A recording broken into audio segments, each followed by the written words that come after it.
Mummy, నీకు 2 తులాల బంగారు నెక్లెస్ చేయాలనుకుంటున్నా. అబ్బా, నిజమా కొడుక? అవునే, దాంతో పాటు ఒక వడ్డేలం కూడా చేపిస్తాను అనుకుంటున్నా. అవ్వా నావా, నా కొడుకు బాగా పెద్దగా అయిపోయింది. నాకు వడ్డేలం చేపిస్తాడట, నక్లెస్ చేపిస్తాడట. చక్కని కొడుకు నా కొడుకు. ఇక నువ్వు ఇంట్లో బట్టలు ఎండు బాసన దోమలు కూడా చేయకే. నేను ఒక మనిషిని చూస్తున్నా నీకోసం.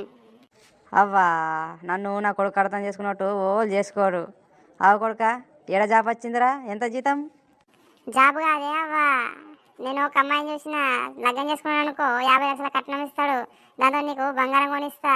ఇంకేం నీకు కోడలు వచ్చిందనుకో, నీకు బట్టలు ఎండు అవసరం లేదు, బాసన దోమ అవసరం లేదు. మంచిగా ఇట్లా వండుకొని రెస్ట్ చేసుకోవచ్చు. ఇక ఇంకేం నాకు చేస్తారా మరి లగ్గం? నెత్తి మీద రూపాయి పెడితే ఆటన కూడా నిన్నోడు కానాడు. అలాంటిది నీకు 50 లక్షల కట్నం ఇచ్చి పిల్లని ఇస్తారావురా? పోయి జాబ్ చేసుకోవాలంటే ఇరవై నాటకాలు చేస్తున్నావా? ఇంకా లగ్గం కావాలంట లగ్గం. నేను చేస్తా చింతపరగలతో మంచిగా లగ్గం.